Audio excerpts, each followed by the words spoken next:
Bah, après un pourquoi physique, tangible, tu en as souvent un autre qui vient. Ouais. Et après, tu en as un autre. Après, Et c'est la quête au pourquoi, c'est la pourquoi, pourquoi, culbute du pourquoi. pourquoi. Exactement. Et au final, tu n'es jamais vraiment content parce que tu es tout le temps dans cette vision future d'atteindre ça. Et quand j'aurai ça, je serai ça. Ouais, c'est ça. Tu vois, quand j'aurai ça, je serai heureux. Quand j'aurai assez, je serai heureux. Quand je serai assez, etc.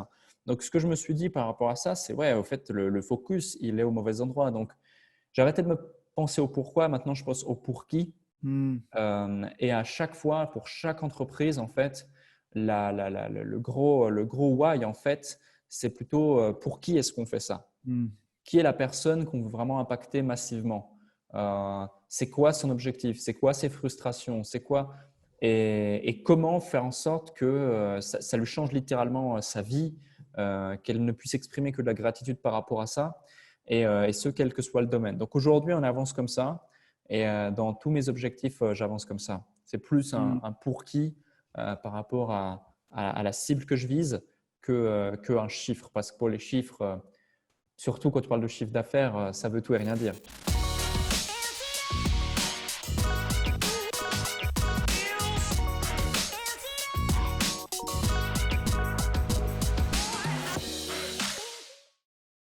Hello à tous, bienvenue dans cette vidéo, bienvenue dans cette nouvelle interview. J'ai le plaisir aujourd'hui de retrouver mon ami Alec Henry. Salut Alec. Salut Max, comment vas-tu? Bonjour à toutes et à Yes. tous. Salut. Ouais, ça va super. Écoute, ça fait plaisir de te retrouver dans cette interview parce que nous, on s'est rencontrés au Soleil à Marrakech, je crois, il y a à peu près plus d'un an maintenant. Et ça faisait un moment qu'on avait prévu de se faire cette interview, donc c'est cool. Ok, aujourd'hui, on va parler de business en ligne, bien sûr. On va parler de productivité. On verra aussi ensemble un petit peu quelles sont les prévisions pour les gens qui veulent se lancer sur le business en 2020 et dans les années à venir. Qu'est-ce qu'il faut faire, pas faire. Si vous n'êtes pas encore inscrit à cette chaîne, je vous invite à cliquer sous le bouton, la petite cloche ci-dessous, pour nous retrouver pour les prochaines interviews. Alors, Alec, toi, tu es multi-entrepreneur. Je sais que tu es un passionné d'entrepreneuriat, tu es drivé par cette soif de créer, d'avoir ta vie qui te passionne, parce que je connais un petit peu ton histoire. Tu es le créateur de plusieurs business, de plusieurs entreprises à forte croissance. Et aujourd'hui, tu es reconnu quand même, il faut le dire, pour justement cette forte croissance que tu as eue notamment dans le consulting et dans le coaching. Mais derrière ça, derrière le businessman, derrière l'entrepreneur, je sais qu'il y a un homme avec un cœur qui bat. Aujourd'hui, est-ce que tu peux te présenter un petit peu pour nous dire, pour les gens qui ne te connaissent pas encore, Alec? Yes, bah, avec grand plaisir. Merci pour cette présentation également, et merci pour cette interview. Ça fait un certain temps effectivement qu'on échange à ce sujet. On s'est encore vu récemment bah, juste ici. Donc, c'était super chouette de te rencontrer à nouveau. Pour mon parcours, bah, à la base, rien ne me prédestinait à devenir entrepreneur, encore moins un succès. Tout dépend de la définition du succès qu'on en donne, bien sûr. J'étais ouvrier à l'usine, introverti, timide, sans grand diplôme, sans ressources financières. Je n'ai pas des parents qui étaient de grands entrepreneurs ou autres, mais j'en avais marre d'en avoir marre. À un moment donné, je me suis donné les moyens de réussir. J'ai créé ma première société en juillet 2017, ici en Suisse, à Lausanne. C'était une agence de marketing digital qui est encore en activité aujourd'hui. Et de fil en aiguille, en fait, on s'est intéressé au monde de l'infoprenariat, du coaching, du consulting plus généralement. Et on a accompagné un acteur, puis un second, puis un troisième. Puis on a eu de très très bons résultats grâce à nos stratégies, notamment liées à l'acquisition de trafic payant et aussi le fait d'avoir cette vision transversale du business. Puis on s'est dit, bah, on va devenir nous-mêmes infopreneurs. Donc on a commencé à développer cette activité autour de d'abord mon prénom, mon nom. On a créé après une marque, Alec Henry. Puis après, on a créé leconsultant.fr qui a eu l'une des croissances les plus fulgurantes ces 18 derniers mois sur le marché français également, qui nous a permis d'accompagner plus de 2000 entrepreneurs. Et depuis donc de septembre 2018 à février 2020, on a développé le consultant. Puis depuis février 2020, on a fait la transition, le switch sur désormais entrepreneur.com. Donc on a pu faire Mhm. l'acquisition de ce nom de domaine et développer maintenant une nouvelle marque autour de ça. À côté, effectivement, j'ai eu l'occasion d'être contacté par une maison d'édition pour écrire un livre qui a été propulsé best-seller très rapidement. Différents médias. J'ai fait énormément de conférences devant des milliers de personnes. Donc là aussi, c'était des expériences très, très enrichissantes. Puis à côté, on a créé dans l'écosystème d'autres sociétés, d'autres structures, notamment un cabinet d'expertise comptable, le cabinet des indépendants, Prudentia Immobilier, qui est un groupe dans l'immobilier qui aide les investisseurs particuliers à investir dans des biens rentables clés en main, puis d'autres structures plus diverses et variées aussi en axe avec le coaching, le consulting, une autre agence marketing digital basée en Grande-Bretagne et d'autres activités. Donc, disons que c'est un large panel de choses, mais le dénominateur commun, c'est vraiment la passion de l'entrepreneuriat, de créer, d'avancer, de construire. Et aujourd'hui, on s'est dit quoi? On s'est dit nos stratégies fonctionnent pour les autres. Pourquoi vendre la recette alors qu'on peut également, en plus de la vendre, l'appliquer à chaque fois dans des industries qui nous passionnent et avoir un impact majeur, non pas sur quelques semaines ou quelques mois, mais sur plusieurs années et du coup changer les règles de certaines industries. Excellent. Et tout ça, bien sûr, à 25 ans, puisque je crois qu'aujourd'hui, c'est ça, tu as 25 ans, hein. C'est ça les 25 ans. Ouais. Donc ça, c'est quand même assez fort, faut le souligner. On reparlera d'ailleurs ensemble de la stratégie de développement et de la recette qu'on peut appliquer à plusieurs business comme ça, parce qu'en fait, on le voit, tu t'es aussi mis dans plusieurs industries qui répondent à des besoins et des problématiques différentes. Et on voit bien que en fait, le modèle est plutôt réplicable quand on a compris la recette et ce qui fonctionne. On peut le mettre à différentes sauces et dans différentes industries. On va en Mm. reparler. Mais avant ça, je voudrais revenir du coup sur un parcours quand même qui est assez, tu vois, en quelques années. Et bon, je connais ton histoire, mais pour ceux qui ne connaissent pas, moi, j'aimerais que tu nous partages peut-être un moment clé, quelque chose qui a déclenché chez toi dans ta vie cette envie de dire, j'ai envie de vivre la vie qui m'inspire, j'ai envie d'entreprendre, j'ai envie de me lancer sur le web, plutôt que de rester dans un modèle que j'appelle le un jour je le ferai, tu vois, qui est Mm. finalement dans beaucoup de gens, peut-être même chez les jeunes aujourd'hui. Donc, est-ce qu'il y a un moment particulier? Il y en a certainement beaucoup, mais peut-être un ou deux comme ça. Ouais. Alors moi, il y a eu plusieurs phases, mais tu vois, aujourd'hui, la plupart des entrepreneurs qui se lancent ou qui suivent des formations en ligne ou même ce type de vidéos, même si c'est très très bien et j'ai plaisir moi aussi à diffuser du contenu à dizaines de milliers de personnes sur Internet, mais le truc, c'est que souvent on a tendance à absorber l'information, être dans un gavage d'informations et de ne pas passer à l'action. Et du coup, après, il y a ceux qui vont passer à l'action, mais de manière progressive et qui vont du coup créer une micro-entreprise et puis chercher leur premier client, puis se donner 1 an, 2 ans pour essayer, etc. Et qui vont pas forcément avoir de résultats, mais qui vont quand même mettre des actions en place pour essayer de se convaincre, consciemment ou inconsciemment, qu'ils sont entrepreneurs. Or, ils ne le sont pas du tout, ou alors que dans leur imaginaire. Et c'est OK, ça fait peut-être partie du processus pour certains. Puis après, il y a un cap et il y a un cap qui se passe. Moi, le cap, ça a été le suivant. C'est-à-dire que je me suis aussi retrouvé exactement dans cette même situation, à suivre des vidéos sur Internet, etc. Et on était plus ou moins en 2014. C'est le premier déclic où, à la base, moi, j'étais addict aux jeux vidéo. Je jouais vraiment, pendant 7 ans, j'ai joué 12 à 18 heures par jour à des jeux vidéo. Un en particulier qui m'a pris beaucoup de temps et d'énergie. C'est dans ce même jeu qui, un jour, totalement par hasard, j'avais arrêté d'y jouer. J'y retourne et j'ai un ancien pote, contact qui habite pas du tout vers chez moi, tu vois, c'est en ligne et tout, qui m'écrit dans le jeu et me dit ouais, il faut que je te fasse un Skype, je dois te parler d'une opportunité. Puis moi, je me dis, oh, c'est C'est bizarre, quoi ça ce fait, truc? ça fait des semaines que je ne me suis pas connecté. Une opportunité, c'est quoi une opportunité? Je n'étais pas du tout éveillé à l'entrepreneuriat, rien du tout. Il m'invite dans un Skype et là, il y avait lui plus un autre mec et il me raconte un truc pendant 1 heure et demie, etc. Il me parlait d'un MLM en fait, d'une marque où tu vendais des compléments alimentaires, etc. Et tu étais rémunéré, blablabla. Et moi, je vois ce truc, je me dis, mais c'est n'importe quoi ce truc, comment ça peut marcher, c'est pyramidal, c'est ci, c'est ça, vraiment tous les trucs possibles et imaginables.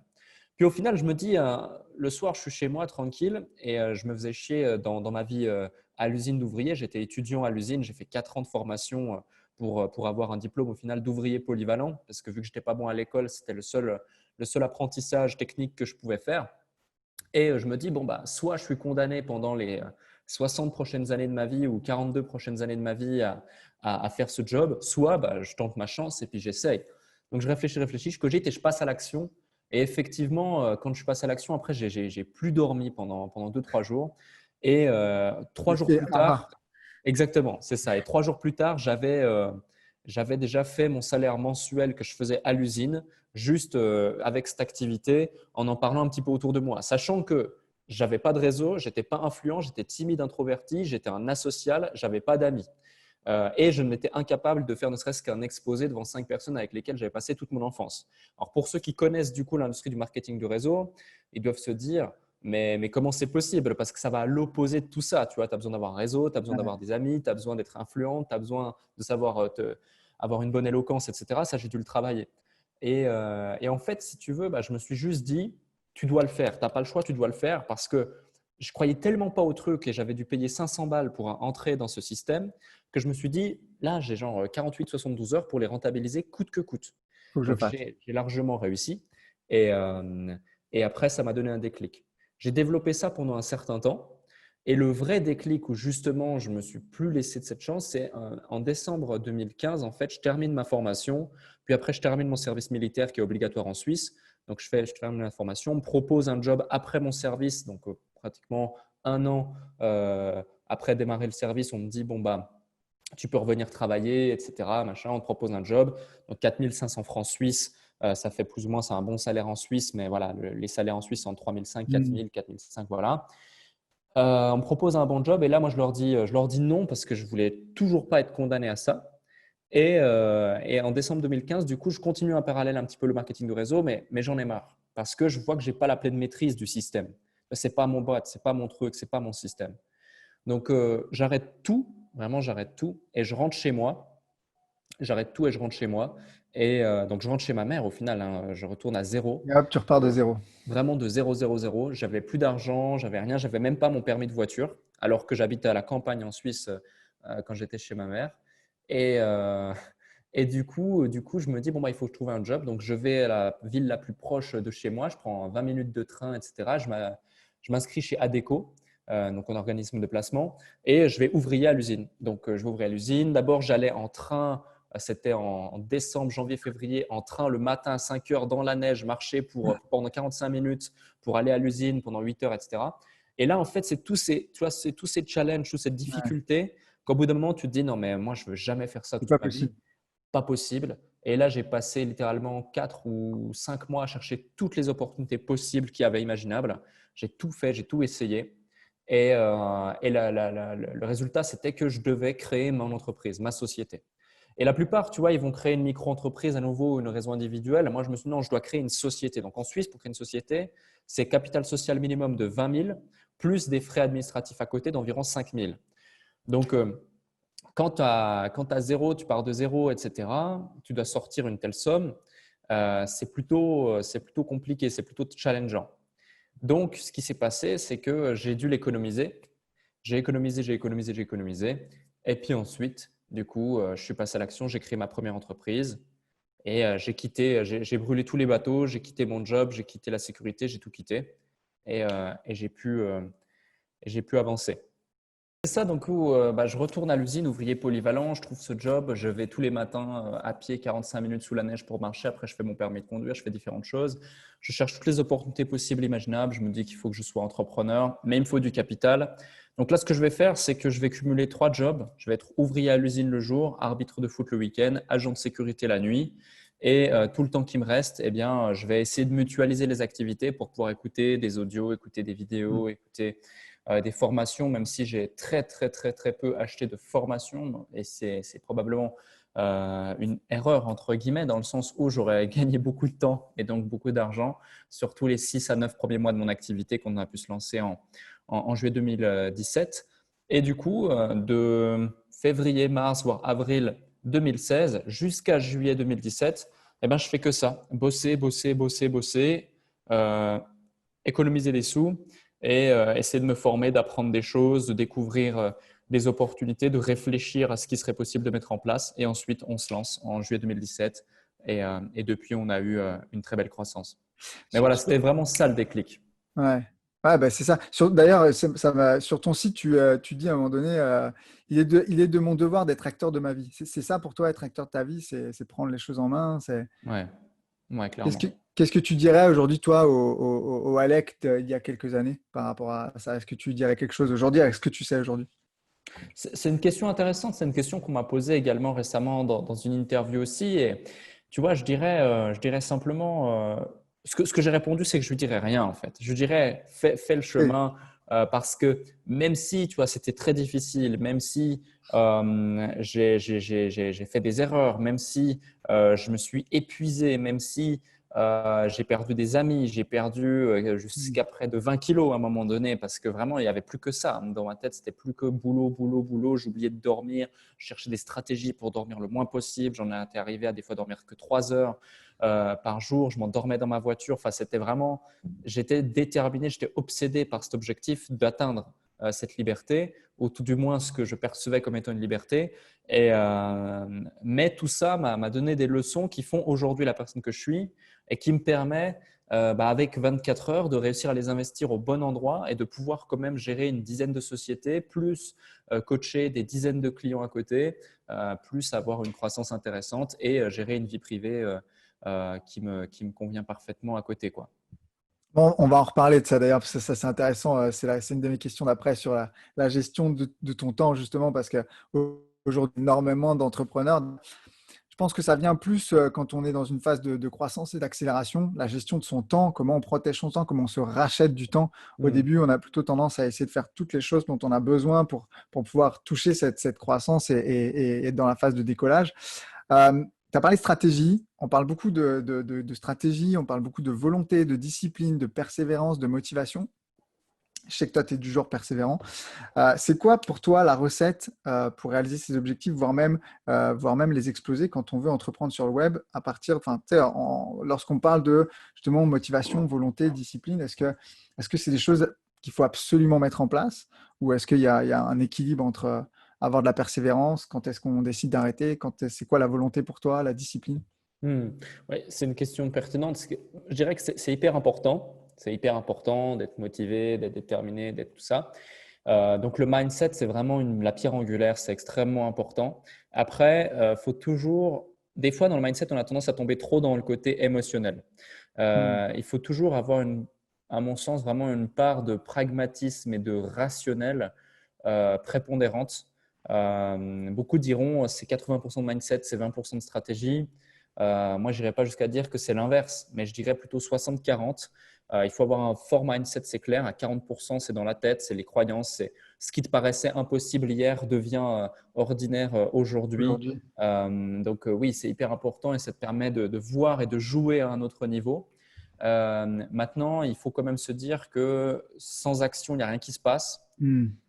Même si tu veux être le plus motivé du monde, le plus énergique du monde, il n'y aura rien qui se passe. Il faut disposer des bonnes stratégies. Il faut mettre en place un système. C'est vraiment la clé d'avoir un système dans son business, d'avoir confiance en ce système, de maîtriser les chiffres de ce système et ensuite de pouvoir investir massivement du cash dans ce système au niveau de l'acquisition, de la visibilité. Et si tu sais, quand tu sais que si tu mets 1 euro, par exemple, sur Facebook et tu en retires 3, tu en retires 5, tu en retires 10, tu en retires même 2, bah, tu peux être autant visible que tu veux parce que tu sais que c'est Hmm. profitable sous une échéance de 24 heures ou sous une échéance de 24 jours. Ça ne change pas grand-chose hormis l'évolution de ta trésorerie en soi sur un instant T. Mais c'est hyper important de maîtriser ces éléments, maîtriser ces chiffres. Je vois encore trop d'entrepreneurs qui pensent que avec plein de motivation et plein d'engouement et même de l'action, on peut gérer son business et avoir une croissance exponentielle uniquement au feeling, en se disant Ouais. ouais c'est bon, je ressens le truc et je fais un peu de pub et ça marchera et les gens seront contents et de toute façon on a un bon message, on parle avec le cœur et donc ça marche. Oui, ça marche, c'est cool de parler avec le cœur, c'est important, c'est fondamental, c'est nécessaire, authentique et je ne remets pas ça en question. C'est comme la satisfaction client, c'est la pierre angulaire de tout business. Si vous vendez de la merde, ça va marcher une fois, ça ne marchera pas tout simplement après sur le long terme.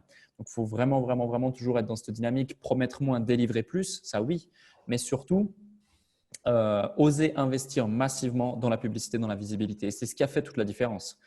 Ce qui a fait toute la différence. Cette croissance, on ne l'a pas eu grâce au bouche à oreille ou grâce à un partenaire qui un jour a shooté un mail à Alec Henry sur 300 000 ou 500 000 personnes. Non, non, pas du tout. C'est vraiment uniquement à la force de la data, de l'analyse des chiffres, de l'analyse des données et oser investir plusieurs centaines de milliers d'euros dans de la publicité à terme. Ça ne s'est pas fait au départ. Au départ, on avait zéro. Donc, progressivement, tu augmentes tes budgets et tu fais Hmm. en sorte que ça fonctionne. Ça, c'est d'avoir de la clarté sur déjà, bon, on l'a dit tout à l'heure, authenticité, avoir de la clarté sur son produit, avoir de la clarté sur son avatar, savoir à qui on s'adresse. Et une Mhm. fois qu'on a cette fondation-là, qui est pour moi extrêmement importante, parce que tu peux mettre de l'argent dans la machine, dans le système, si les fondations sont bancales, le système, il va te bouffer du cash flow et il y a probablement chance qu'il fasse que ça. Mais une fois que par contre ça, c'est mis en place et que le système est rodé, on va dire, ça, c'est la phase de rodage quand c'est une voiture, pareil. Bah là, après, c'est c'est des mathématiques en fait. Tu l'as dit, c'est Ouais. des chiffres, c'est des métriques. Beaucoup d'entrepreneurs ont peur de ça. C'est pas le plus sexy d'ailleurs dans un business. Mais par contre, quand on a une clarté, une visibilité sur ces chiffres, bah après, c'est des tableaux de bord et on y va, quoi. Exactement. Exactement. Et il Euh, n'y a pas besoin d'être bon en maths à la base ou d'avoir de grands diplômes, hein. ouais, moi je suis nul en maths, hein. Je Moi, suis pareil, vraiment. j'étais pas extraordinaire et j'ai aucun diplôme spécifique et ça marche très très bien, tu vois. Ce qui est très étonnant d'ailleurs, c'est que j'étais très nul en maths, mais par contre, quand il s'agit des chiffres de ma boîte, d'un coup, c'est plus clair, quoi. Ouais, tout de Là, suite, là, là, on on, se là, réveille, on on sait comprend. pourquoi. On parlait juste avant d'organisation. Je pense que c'est une grosse, grosse problématique pierre angulaire, comme tu aimais à le dire, sur beaucoup d'entrepreneurs. Dans ta vie quotidienne, c'est quoi ton scénario de ton 24 heures parfait et comment tu fais pour rester focus avec tous les projets que tu as? Comment tu fais pour rester focus sur des projets importants et quand tu as des idées, de ne pas partir, tu sais, genre, OK, je pars là-dessus, je pars là-dessus. Donc, c'est quoi ton scénario 24 heures idéal et comment tu fais pour rester focus? Yes. Mon scénario 24 heures idéal, c'est j'aime me lever assez tôt. J'aime me lever assez tôt.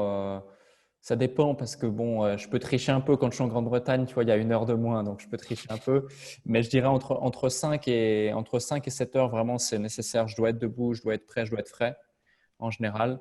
Le but aussi, c'est que la nutrition, tu vois, la nutrition, le sport, ce que je mange, ce que je bois, ce Mhm. que je fais, le rythme de vie, l'hygiène de vie, c'est fondamental. C'est vraiment, je me verrai pas, tu vois, moi, ça fait des années que je suis pas sorti en boîte. Je connais des entrepreneurs qui font de très, très gros chiffres, plusieurs millions d'euros par mois, etc. Ils sortent tous les week-ends en boîte, etc. Et ça marche très bien pour eux. Mais moi, je pourrais pas personnellement. Tu vois, donc c'est pas genre, c'est pas ce qui fait le succès, mais pour ma part, vraiment, Pour pour toi, moi, ouais. c'est vraiment Cette hygiène de fondamental. vie aussi importante. Hygiène de vie hyper importante. Ensuite, le matin, j'ai souvent, ce que je fais souvent, notamment les lundis et les mardis, tous les matins, vraiment, je prends une heure avec les différents associés par société pour faire les réunions hebdomadaires de chaque société. Et du coup, pour perdre ce focus, justement, ce que je fais, c'est que j'alloue des temps. Ça veut dire que, par exemple, je sais que de 8 heures à 9 heures, le lundi matin, eh bien, on est sur telle société.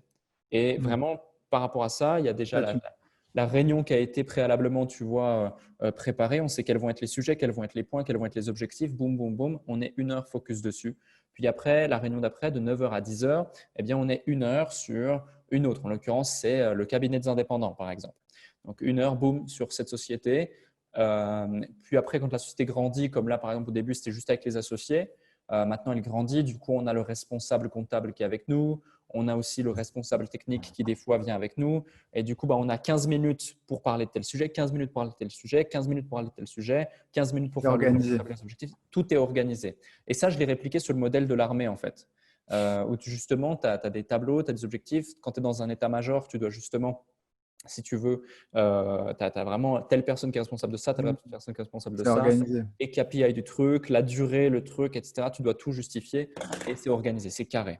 Du coup, vraiment être carré dans l'organisation, c'est-à-dire que moi, par exemple, je peux t'ouvrir mon agenda, tu vois, même si aujourd'hui c'est une journée un peu plus calme que les autres, mon agenda, il est rempli, il est noté pratiquement quart d'heure par quart d'heure aujourd'hui, de 7 heures ce matin jusqu'à 21 heures ce soir. Et je sais Mhm. exactement qu'est-ce que je fais, avec qui je le fais, quand je le fais, les liens, les rendez-vous, les notes, les éléments. Et j'ai également mon assistante administrative qui a accès à mon agenda. J'ai également un de mes associés qui a accès à mon agenda pour pouvoir voir un petit peu, savoir ce que je fais, si je suis dispo, où je suis maintenant, etc. Comme ça, on peut planifier des choses et tout est synchronisé. Donc vraiment, organisation ultra carrée. Puis l'après-midi, c'est plus des tâches sur lesquelles, voilà, par exemple, en l'occurrence, cet après-midi, j'ai cette superbe interview avec toi. Après, j'ai une tâche qui nécessite moins de focus, mais plus de créativité, ou par exemple, c'est la création de contenu, par exemple. Alors, je ne fais pas de la création de contenu écrite ou autre, ça prend beaucoup, beaucoup de temps et du coup, ça, on l'a délégué, j'ai tout délégué. Donc, c'est aussi ce qui fait, tu vois, aujourd'hui, avec toutes les sociétés confondues, c'est des dizaines de personnes qui travaillent à nos côtés. Mhm. Euh, et tu te surprends même après, à terme, tu vois, à te rendre compte qu'il y a des gens avec qui tu travailles indirectement, ils travaillent pour toi, avec toi, mais indirectement, tu ne les connais même pas en fait. Et, euh, et du coup, quand tu commences à avoir une grosse organisation, c'est un plaisir après de rencontrer aussi les gens et de voir ça et surtout de pouvoir s'appuyer sur des gens qui sont 2 fois, 5 fois, 10 fois, 100 fois plus talentueux que toi. Et plein de tâches qu'avant, je voulais absolument faire et qui me prenaient beaucoup de temps. Aujourd'hui, je veux surtout plus du tout les Ouais. faire parce que je sais qu'il y a des gens merveilleux qui savent le faire 100 fois mieux que moi. Ça, c'est un truc qu'on dit souvent, en fait. Finalement, Ouais, s'entourer de personnes meilleures que soi dans son business, c'est une clé aussi. C'est une clé, c'est exact. une clé très forte. Exactement. Donc, c'est vraiment cette dynamique. Et aujourd'hui, je jongle comme ça. Tu jongles avec ça. Ouais. Ouais. Excellent. Ok. J'avais tu sais, on parle souvent de la métaphore de l'iceberg Mhm. avec en haut, je vois tout ce qui est stratégie, tout ce qui est tactique, etc. Puis même dans la vie des entrepreneurs, on voit souvent la croissance, le succès, les voyages, les choses comme ça. Moi, j'aime bien dire que c'est pas le vent qui pousse un iceberg, c'est les courants qui sont en profondeur. Comment toi, tu vois ça par rapport à ta croissance, par rapport à ton succès? Quels ont été les challenges qui t'ont peut-être fait grandir? Et quand je dis en profondeur, moi, je vois vraiment la réflexion sur la vision, sur où est-ce que je veux aller, c'est clair, la clarté que je peux avoir, versus juste simplement, entre guillemets, l'implémentation de ma vision que j'ai dans des outils, dans des stratégies. Est-ce que toi, tu as eu des challenges qui t'ont fait des up and down, qui t'ont fait grandir? Certainement, j'imagine. Et qu'est-ce qui, selon toi, fait aujourd'hui cette croissance très, très rapide? Ouais. Euh, ouais, j'ai eu des challenges, tu vois, des moments où, notamment, par exemple, on avait l'agence de marketing digital, on faisait du bon résultat et au bout d'un moment, tu te sens presque un peu esclave du business des autres, même Mm. si tu es rémunéré ou bien rémunéré quand tu appliques du variable, mais tu ne crées pas ton propre truc, tu vois. Je vois très bien. T'es- et voilà, tu l'as probablement aussi peut-être vécu. Et là, c'était un premier challenge. Mais tu vois, de ce challenge, au final, c'est créé une opportunité Mm. fantastique. Parce que sans cette prise de conscience et sans cette frustration, entre guillemets, qui commençait à prendre le pas un peu sur la motivation, il n'y aurait pas eu, il y aurait pas eu tout La ce qui, tout suite. ce qui, tout ce qui s'est suivi, par exemple. Voilà. Un autre challenge aussi, c'est que moi, j'ai toujours eu beaucoup de liberté, notamment avec ma mère m'a toujours donné beaucoup de liberté, mais elle n'a jamais compris à partir du moment où j'ai voulu entreprendre. Elle n'a jamais compris et ça crée vraiment des tensions assez fortes. Au point même qu'à un moment donné, je me suis retrouvé presque SDF en fait pendant plusieurs semaines. Du coup, j'ai fait comme je pouvais, et vu que j'avais pas d'argent, parce que j'avais pas encore de business, etc. Mais bon, après, si tu veux, je suis pas non plus à plaindre. Il y a plein de gens où c'est pire, donc je l'ai plus pris vraiment comme une expérience ultra enrichissante et de me dire, bon, ok, tu veux aussi entreprendre maintenant, c'est cool. Tu veux être indépendant sur le plan pro, sois aussi un homme et sois indépendant sur le plan perso. Mm. Et après, ça m'a fait grandir énormément pour plein d'autres choses, plein d'autres choses. Et, euh, et voilà, globalement, ce sont vraiment deux grands challenges là que j'arrive à identifier. Un autre point aussi, c'est que, tu sais, euh, malgré cette croissance que beaucoup de gens me disent, oui, c'est bien, vous grossissez très vite, vous faites de beaux résultats, etc. Et c'est la vérité, on en a conscience, mais tu as toujours cette envie de faire plus. Tu vois, tu te dis toujours c'est pas assez. Tu veux Ah, toujours que ça aille plus vite encore. Alors maintenant, moi, je suis plus du tout dans cette dynamique. Au contraire, j'apprécie le chemin, j'adore. Et c'est en appréciant le chemin et en arrêtant de me focus sur je vais aller plus vite, plus vite, plus vite, plus vite que les mm. choses explosent et tu as des opportunités qui arrivent et tu fais des choses de dingue. Mais à un moment donné, justement, avant tout ça, je voulais cette croissance et je la voulais tellement que ça générait en moi de la frustration, voire même je me comparais aux autres, etc. Et au final, ces mêmes personnes avec lesquelles je me comparais, aujourd'hui, si on serait dans une sorte de compétition, ce qui n'est pas le cas, mais si on serait dans une compétition, ils sont loin derrière. Et c'est eux aujourd'hui qui sont dans ce schéma à se comparer à nous et essayer de comprendre. Et au final, si j'ai retenu une leçon là-dessus, c'est que c'est au moment où j'ai arrêté de me comparer, de me concentrer sur moi et d'aller justement chercher à identifier sur quelles variables je peux influencer positivement la performance et aller chercher 1%, 2%, 3% de plus dans Mm. chacun des éléments de mon business ou de nos business, tout confondu. Donc, que ce soit de par ma réflexion ou celle également de mon associé Amine avec qui on avance depuis le début, qui lui n'est pas visible, mais moi je suis un petit peu le visage de ses business quand on avance ensemble. Mais voilà, c'est quand vraiment j'ai arrêté, j'ai lâché prise par rapport à ça qu'on s'est envolé. Ça, c'est énorme ce que tu partages. Je pense qu'il y a, venant de toi, il y a probablement beaucoup de gens qui se disent, ouais, mais ça, c'est plus facile pour eux, c'est plus facile pour lui, c'est plus facile pour Alex, plus facile pour Max. Mais en fait, la vérité, c'est toujours le même process, en fait, et qu'on passe toujours par les mêmes étapes. Et ce qui est marrant, c'est de voir que au démarrage, c'est plus dans effectivement la comparaison, cette frustration qu'on peut avoir à ne pas obtenir les résultats qu'on désire. Et arrive un moment donné où nous, on s'est posé, enfin, moi, j'ai posé la question à beaucoup d'entrepreneurs. Qu'est-ce qui te drive en fait? Quand tu as fait tes 500 000, ton 1 million, peu importe le chiffre, on s'en fout. Quel est ton chiffre en fait? De quoi tu as besoin à partir de quel est le chiffre dont tu as besoin à partir duquel, bah ok, c'est bon, tu vois, je suis bien, je contribue, je développe. Et en fait, finalement, c'est le pourquoi derrière. Et je pense que c'est hyper important de se poser la question, pourquoi on veut de la croissance? Je demandais à Martin Latulippe, d'ailleurs, que peut-être tu connais de nom, dans son cercle, je dis, mais à partir d'un moment, tu sais, jusqu'où ça va en fait? Quand est-ce que tu dis, ok, bah, pourquoi je veux croître davantage? Et je pense que c'est important d'avoir ce truc-là parce que sinon, c'est juste la quête aux chiffres. Et la quête aux chiffres, bah, c'est le piège, je pense. Je pense que ça peut être vraiment un piège. Tu es OK avec ça ou ça te parle ou Mhm. pas? Oui, ça me parle tout à fait. Tout à fait. Moi, du coup, pour résoudre ce challenge, j'ai arrêté de me demander pourquoi. C'est notamment grâce à quelqu'un qui aujourd'hui bosse au quotidien avec nous, qui est associé aussi sur une des sociétés, etc. Et qui réfléchit énormément. Et on bosse sur certains projets et des fois, il aime bien me prendre un petit peu en autodérision, tu vois. Et je faisais un exercice pour des clients, on préparait quelque chose et je voulais parler du pourquoi. Et il a fait mettre en page les slides, etc. Et en fait, il me mettait le pourquoi. Et tu sais, tu as le petit bonhomme comme ça, il voit le pourquoi, etc., etc. Puis il va chercher son pourquoi, puis après, il a son pourquoi. Et le problème, c'est quoi? C'est qu'ensuite, si tu zoom out le truc, bah, après un pourquoi physique, tangible, tu en as souvent un autre qui vient. Ouais. Puis après, tu en as un autre. Et après, Et c'est la quête au pourquoi, c'est la pourquoi, pourquoi, culbute du pourquoi. pourquoi.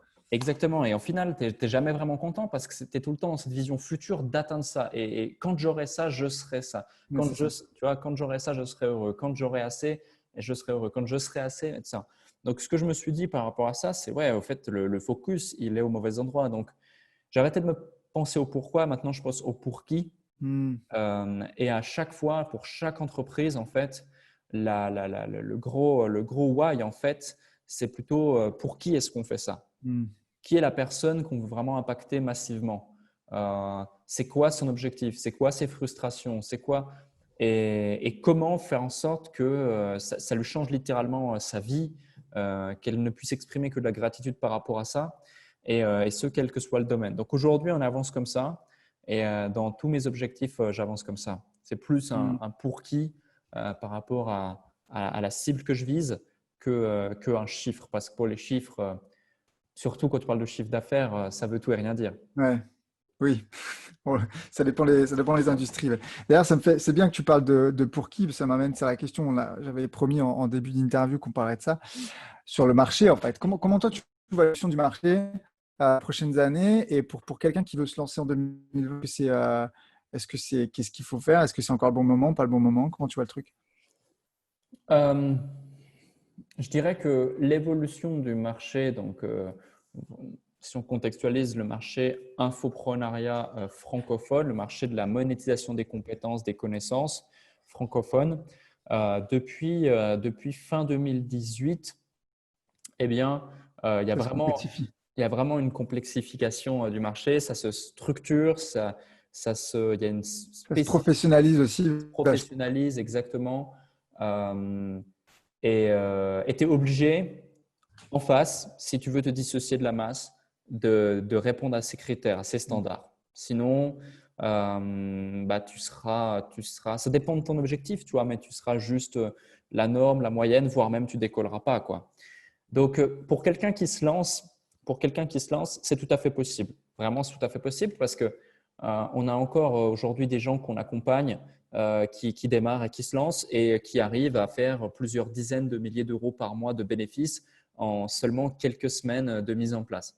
Donc, c'est tout à fait envisageable. Il faut juste identifier la bonne industrie, avoir les bons leviers en face, faire ton proof of concept rapidement, travailler en mode lean, en mode MVP. On a la chance sur Internet de pouvoir vraiment mobiliser le minimum de ressources potentielles pour faire le maximum de résultats potentiels. Donc, utiliser ces avantages. Moi, je vois trop de gens qui partent le plan sur la comète et qui se posent un mille et une questions alors que ça ne sert à rien. La couleur de mon bouton, le machin de mon site et tout, mais il n'y a même pas besoin de site pour démarrer sur Internet. C'est assez faux aujourd'hui, mais c'est la réalité. Et je verrais quelqu'un qui se lance vraiment de base, c'est j'ai une compétence, j'ai une connaissance ou j'ai une expertise, je sais que je peux aider tel type de personne à résoudre tel besoin, telle frustration, telle problématique.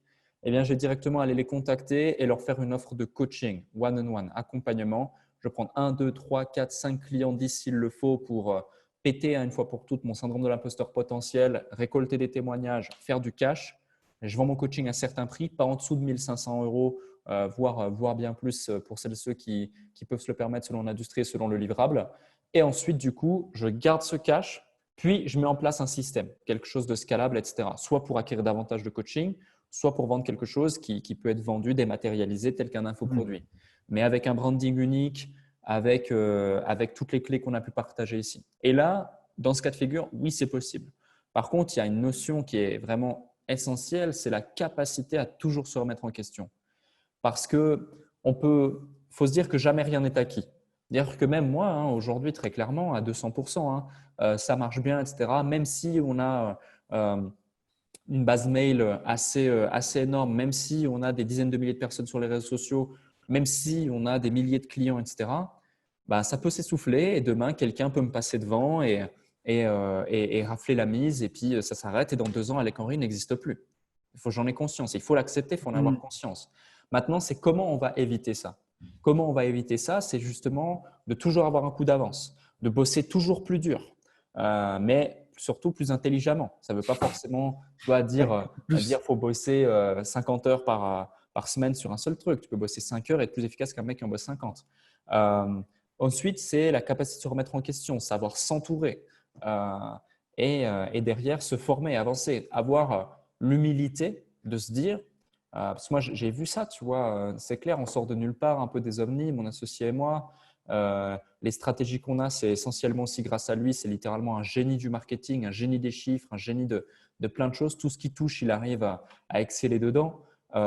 Et tu vois, on était en contact avec certains gros acteurs qui sont là depuis plus de 10 ans, qui ont fait vraiment des chiffres énormes, qui ont éduqué même le marché français tout entier à l'infoprenariat d'ordre général et qui littéralement, il y a de ça un an et demi, on était en contact avec eux, on payait même pour être en contact avec eux.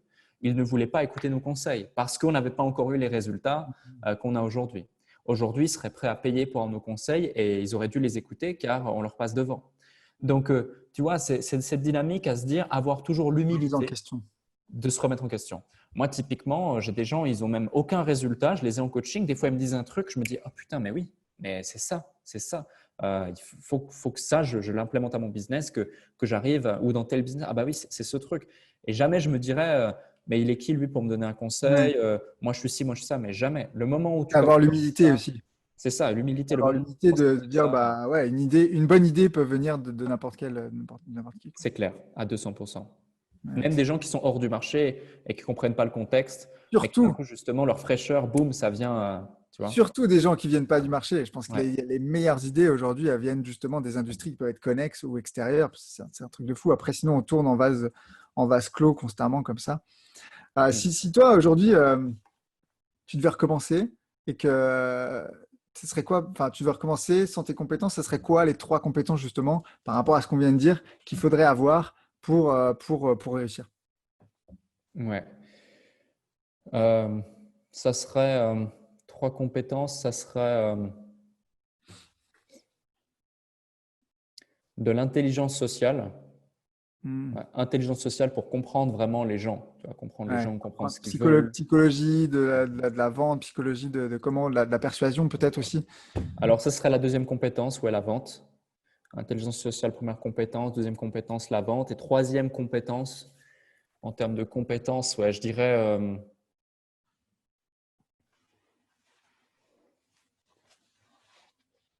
une compétence vraiment très analytique, tu vois, pragmatique. Savoir avoir ce côté rationnel, ce côté cœur, etc., c'est hyper important. Mais savoir aussi, tu sais, faire la part des choses Et surtout, si tu as le côté intelligence sociale, naturellement, ça demande une énorme dose d'empathie. Donc, ça ferait l'équilibre, si tu veux. Hmm. L'empathie permettrait le marketing et tous les leviers fondamentaux à cela. Et le côté pragmatique permettrait justement toute la data et l'analyse de data dont j'ai parlé juste avant, par exemple, pour pouvoir appuyer les bons leviers. Et bien sûr, au centre de tout ça, il y aurait la vente qui viendrait donner du fuel à ton business. Parce qu'aujourd'hui, vendre, c'est rendre service à tes clients. Tes clients, ils te payent. L'argent, c'est ni plus ni moins que de l'énergie. Et cette énergie, c'est le fuel qui fait avancer ton véhicule. Ton véhicule, c'est ton business. Donc, c'est vraiment important. Excellent. C'est quoi la force, c'est quoi la force d'Alec Henry aujourd'hui? C'est euh, c'est sa folie. C'est sa folie. C'est sa folie, c'est qu'il n'y a pas de limite en fait. Il n'y a pas de limite. Vraiment, il n'y a aucune limite. Seules les limites, c'est ce que je veux bien m'imposer, et, Hmm. consciemment ou inconsciemment. Et voilà, j'avance. Et là, c'était l'échauffement. C'est intéressant, c'est top. Mais maintenant, tu vois, il y a entrepreneur.com, il y a plein de choses. Mais même, on est déjà en train de se connecter à d'autres industries, d'autres entrepreneurs, d'autres dimensions. Et le but, c'est d'aller appliquer à toutes ces grosses industries qui sont là depuis des dizaines d'années, des centaines d'années, qui pèsent des milliards, et d'y implémenter cette fraîcheur, cette jeunesse et cette stratégie, ce marketing, cette compréhension de la data en général, et de pouvoir tirer son épingle du jeu aussi dans d'autres industries, et de créer de beaux écosystèmes. C'est c'est- c'est bon, mais ça me fait penser à comment, du coup, tu parles de nouvelle industrie. Comme, toi, tu t'es fait connaître dans l'industrie du coaching, du consulting. Aujourd'hui, plus de 100 000 personnes dans ta communauté. Comment tu t'es fait connaître et en tout cas, comment tu te ferais connaître dans une nouvelle… Tu arrives dans une nouvelle industrie, comment tu te fais connaître? Alors, ce ne serait pas ce serait plus l'entité, la Ouais. structure, ce serait vraiment du corporate branding. Et je ferais connaître surtout le produit, par exemple. Hmm. C'est-à-dire le besoin qui vient résoudre. Tu vois, par exemple, euh, je prends Uber, par exemple. Uber, on le connaît non pas parce que c'est Uber, ou parce que personne connaît le nom du CEO de Uber, par exemple. Mais on sait ce que ça fait. Tu vois, Deliveroo, c'est pareil. Énormément d'autres structures comme ça que je pourrais te citer, c'est exactement pareil. Je serais plus dans cette dynamique, tu vois. Hmm. Ou alors des entités qui, par exemple, sont là depuis des dizaines d'années, dans des industries qui sont un petit peu vieillottes parfois, notamment dans la finance, par exemple, qui est un domaine passionnant, euh, et qui utilisent des stratégies d'acquisition de clients qui sont voilà, de l'Antiquité, mais qui, si on viendrait y implémenter ne serait-ce que 20% de nous, ce que nous, on utilise, bien Ouais. sûr en réadaptant la chose, bien sûr il faut aussi être compliance par rapport à certaines choses dans ces domaines-là, eh bien, tu viens donner un vent de fraîcheur de dingue, et surtout apporter une croissance, mais folle, à ce genre de business.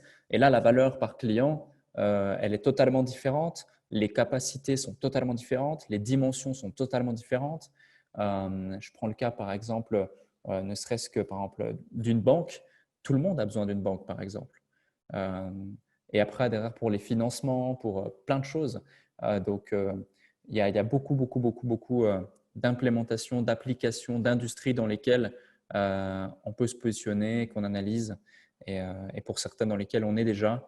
Mais il n'y a même pas besoin d'en parler, tu vois. Il n'y a même pas besoin de dire Alec Henry est là-dedans ou autre, parce Ouais. que ça n'a pas lieu d'être. Je le ferai que si, dans le cadre de la stratégie, ça fait sens. Hmm. Tu vois. Si ça Donc, n'a pas lieu d'être, pas besoin. plutôt donc orienté sur les bénéfices du produit Ouais, et qu'est-ce que ça apporte et qu'est-ce que ça fait en fait. Et se exactement. faire connaître plus par rapport à la capacité du produit à répondre à un besoin sur un marché fort, plutôt que juste du personal branding pour attirer vers soi, quoi. Exactement. Tout à fait. Ok, excellent. Dernière question, mon cher Alec. C'est la question un petit peu plus spirituelle. Ok. Si tu étais dans un avion et malheureusement le pilote nous annonce que les réacteurs sont en feu et que c'est la fin, on va se cracher, c'est quoi l'héritage? C'est quoi la trace? Qu'est-ce que tu voudrais laisser derrière toi et comment tu aurais envie que les gens se rappellent de toi? Hmm. Donc, ouais, je dois écrire un mot, ou je dois… Peu importe, en fait, c'est juste que comment tu voudrais, qu'est-ce que peut-être quelque chose que tu voudrais laisser en particulier comme souvenir ici, comme héritage, soit à ta famille, soit à tes enfants, soit à tes amis. Et comment tu voudrais que les gens se rappellent d'Alec Henry? Yes. Ce que je voudrais faire, c'est genre, je prendrais toutes les informations que j'ai pu accumuler, avoir, etc. Je les condenserais dans une sorte de clé USB, tu vois. Une clé USB ou un truc. Je ne sais pas si tu as vu le film Lucie. Ouais, ouais. Voilà, je ferais exactement ça. Je ferais exactement ça. Je me mettrais vite fait là, dans cet avion sur ma chaise. Je branche le câble au système de la boîte noire de l'avion s'il faut. Et je fais aspirer tout ce que j'ai pu voir, savoir, connaître, comprendre, percevoir, interpréter, appliquer, succès ou échec dans cet élément. J'en fais une synthèse globale à télécharger avec des tiroirs clairs, bien rangés, des dossiers, etc. Et voilà, tu fais commande F sur ton système, tu as Donc, la c'est bonne réponse parce que, tu vois, l'expérience des gens, c'est vraiment ce qui peut te faire gagner un temps phénoménal. Et c'est pour ça que on dit souvent, faites des séminaires, faites des masterminds, faites des choses ainsi. Non pas parce que le séminaire en lui-même, l'organisateur du mastermind ou séminaire est sympa. Oui, même si c'est le cas, c'est très bien. Même si sur scène, il y a des choses très intéressantes et pertinentes qui sont délivrées. Mais la vraie valeur, à mon sens, de ce type d'événement, ce sont les gens qui y sont, tout comme vous. Et il suffit des fois d'une seule phrase, d'un seul mot, même d'un regard, d'une interprétation ou autre, pour créer un déclic et faire gagner des fois des dizaines d'années, on ne sait pas. Et le savoir et l'expérience des autres, à mon sens, c'est ce qu'il y a de plus cher. C'est pour ça aussi que les livres, les formations ou autres, c'est aussi précieux parce que derrière, ça te fait gagner un temps considérable. Et le temps, c'est la seule chose que personne ne peut acheter. exactement, exactement. Merci pour ça. Donc, tu lègues ton expérience. Ouais, ouais, ouais. Excellent. Tout, Tout. toute Je donne l'expérience. tout. Ouais. Autant, tu vois, même si financièrement, il resterait zéro pour X ou Y raison, c'est pas grave parce que l'expérience et ce que tu sais, tu connais, ça vaut bien plus que tout ce qui peut s'acheter. Euh, Mm. parce que derrière, une fois que tu as le savoir, tu as le pouvoir, tu sais comment recréer. Ouais. Exactement. Tu sais comment, à partir du moment où tu sais les choses, tu peux repartir de zéro et recréer des choses peut-être même différentes avec une expérience différente. Et c'est ça qui fait le pouvoir et c'est ça qui fait la beauté aussi du business et de nos projets, de notre vision. Yes. Super, Alec, merci. Est-ce qu'il y a un dernier truc que tu voudrais partager? Il y avait tellement de questions que je voulais te poser aujourd'hui. On pourrait dérouler ça pendant des heures. Je pense qu'on a couvert déjà pas mal de trucs intéressants. Bah, écoute, avec grand plaisir. C'était vraiment un plaisir moi aussi. Et s'il y a un dernier truc que je voudrais partager, c'est tiens, tu vois, par exemple, là, on a eu une coupure de courant pendant cette interview. Puis même cette interview, on aurait dû la faire ici, tu vois, il y aurait eu du soleil. Bon, voilà, il n'y a pas le soleil, mais la dernière fois, il y avait le soleil quand tu étais là. Ouais, Mais tu vois, ce qui différencie la plupart des gens à nous, par exemple, et ça ne demande aucun effort supplémentaire, c'est qu'on fait.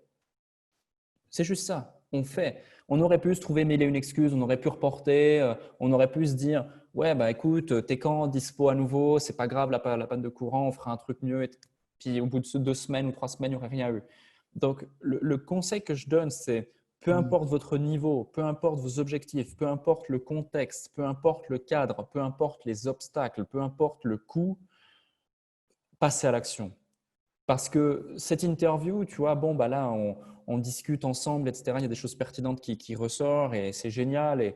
Et c'est un échange qu'on aurait même pu avoir hors caméra avec grand plaisir, comme on l'a déjà fait à plusieurs reprises. Mais cette interview ne vaut rien si aucune des personnes qui la regardent n'en tire mm, quelque pour chose de quelque concret, chose. hormis de la théorie, et derrière passe à l'action. Donc, le vrai grand conseil, ça peut paraître bateau parce que tout le monde le dit et le redit, mais je continuerai de le dire s'il le faut, c'est passer à l'action. Donc, faites. Même quand ça paraît compliqué, même quand vous pensez que ce n'est pas le bon moment, même quand vous pensez qu'il y a plein d'autres gens qui sont mieux que vous, qui peuvent faire mieux, même quand vous pensez que vous n'êtes pas légitime, même quand vous pensez que dans 2 semaines, ce sera peut-être mieux et que machin, machin, machin, on pourra améliorer ci ou ça, on s'en fout. Faites-le. Faites-le et s'il faut, vous le referez dans 2 semaines un petit peu mieux, c'est pas E- grave. Exactement, ça c'est tout à fait ça. Et je t'entendais dire dans une autre vidéo cette capacité à faire des gâteaux en fait. Ouais. Et soit tu suis la recette et tu en fais un et il est moyen, et du coup tu fais ah, bah, je verrai dans 2 semaines si j'en refais un. Hmm. Soit tu t'en fais une série et tous les jours jusqu'à ce que le truc devienne un peu meilleur. Et même si le premier c'est de la merde, il n'est pas cuit ou tu as mis trop de trucs ou machin, c'est OK. Euh, et je dirais même, je compléterais avec ce que tu dis qui est très juste, c'est même si l'action est toute petite, même si c'est une petite action, mais qu'elle est capable d'inspirer des résultats ou ça va découler d'une expérience. Cette petite action va apporter une expérience, qu'elle soit bonne ou mauvaise. Hmm. Elle fait grandir et elle permet d'aller vers l'action d'après. Moi, je vois vraiment le truc comme, tu sais, on vise le haut de la montagne et en fait, le chemin est tellement loin que on se décourage parce qu'on dit, ah, mais toutes les choses que j'ai à faire, c'est pas possible. Alors que simplement, déjà de voir la prochaine step, si le truc est pas parfait, ok, c'est difficile de se dire, je me mets sur un marché, j'envoie une vidéo, c'est pas parfait. Moi-même, je suis le premier à me dire, ah, la page est pas assez belle, le machin est pas assez truc. Mais la finalité, c'est quoi? C'est que toutes les choses dans ma vie qui ont fonctionné, c'est des choses que j'ai dit, bah ok, je m'engage, j'y vais, je le fais, et puis ça sera ce que ça sera. Hmm. Et la deuxième fois, c'était mieux que la première. Et la troisième fois, c'était mieux que la deuxième. C'est, c'est comme le tennisman qui s'entraîne à faire ses revers. Bah, au début, il est pas bon, puis à la fin, il fait. Tu sais, c'est la phrase de. Je sais pas, c'est une phrase qui est connue, je pense que je l'ai peut-être même entendue aussi il y a pas longtemps. C'est j'ai plus peur de quelqu'un qui va faire 1000 coups, 1000 fois le même coup, que quelqu'un qui va tester 1000 coups différents. Normal, Mais il va clairement, devenir clairement. très très bon sur son coup, le gars. Ouais. Ah ouais, c'est vraiment cette notion. Il y a aussi le fait de voilà, creuser 100 trous de 1 mètre ou un trou de 100 mètres. Même délire. Ceux qui font comme moi, hein, comme moi j'ai fait au début. Hein. Au début, tu vois, j'ai testé tout. Hein. J'ai testé MLM, j'ai testé trading, j'ai testé crypto, j'ai testé casino, j'ai testé. Oh, si tu savais tout ce que j'ai testé, c'était dingue. Je connais tous les trucs et astuces. Je peux te faire une liste de comment gagner de l'argent sur Internet de plus de 100 choses, je pense. Mais quand j'ai trouvé le truc, eh ben, je l'ai fait correctement, quoi. Et t'as mis le paquet dessus. Exact. Top. Merci Donc, Alex, beaucoup. Merci beaucoup. passer à l'action, passer à Yes. l'action. Passer à l'action, même si c'est des petites actions et même si c'est pas parfait. Et on le dit, et ça paraît être bateau, comme tu l'as dit, on le Mm. répète, mais s'il faut le dire encore, ben on sera encore là pour le dire. Yes, Alec, comment on peut pour les personnes qui ont kiffé cette interview, qui ne te connaissaient pas, comment on peut te retrouver? Où est-ce qu'on peut te trouver, Alec? Eh bien, tape Alec Henry sur Google. Tu auras mon site, mon YouTube, mon Facebook, mon Instagram, mon LinkedIn.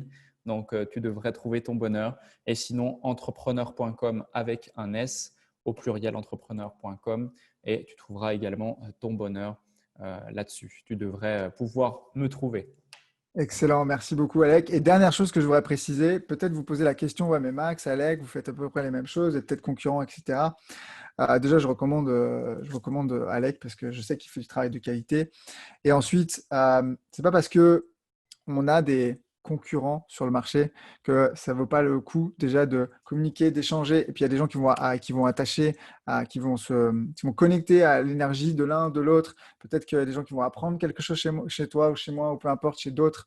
Et qui après, je crois beaucoup à la multiplication des enseignants. Et c'est pour ça aussi qu'on se pose souvent la question, mais pourquoi tu fais ça? Ouais, et ça, Mais en fait, il n'y a pas de concurrence. Euh, Bien sûr que les produits sont similaires sur des marchés, mais le fait est, la vérité, c'est que la différenciation se fait dans qui on est. Et je pense qu'aujourd'hui, on en a parlé un peu. Donc, n'hésitez pas non plus à connecter avec votre marché et avec les acteurs de votre marché. 100%. 100%. Et tu vois, avant même que tu me notifies, que tu notifies ça, pour moi, on n'est même pas. Enfin, c'est vraiment à la rigueur plus un terme confrère, tu vois, parce Oui, qu'on a voilà, c'est ça. une sensibilité différente, des méthodologies différentes, un parcours différent, une vision différente. Et le seul point commun qu'on a, éventuellement, bien qu'il y en ait d'autres probablement, mais sur le marché, c'est qu'on a à cœur pour objectif de donner du résultat à ceux qui ont envie d'avancer et qui nous font confiance. Et je pense que partie de ce principe, c'est un point commun suffisant pour se dire qu'on est amis plus qu'autre chose.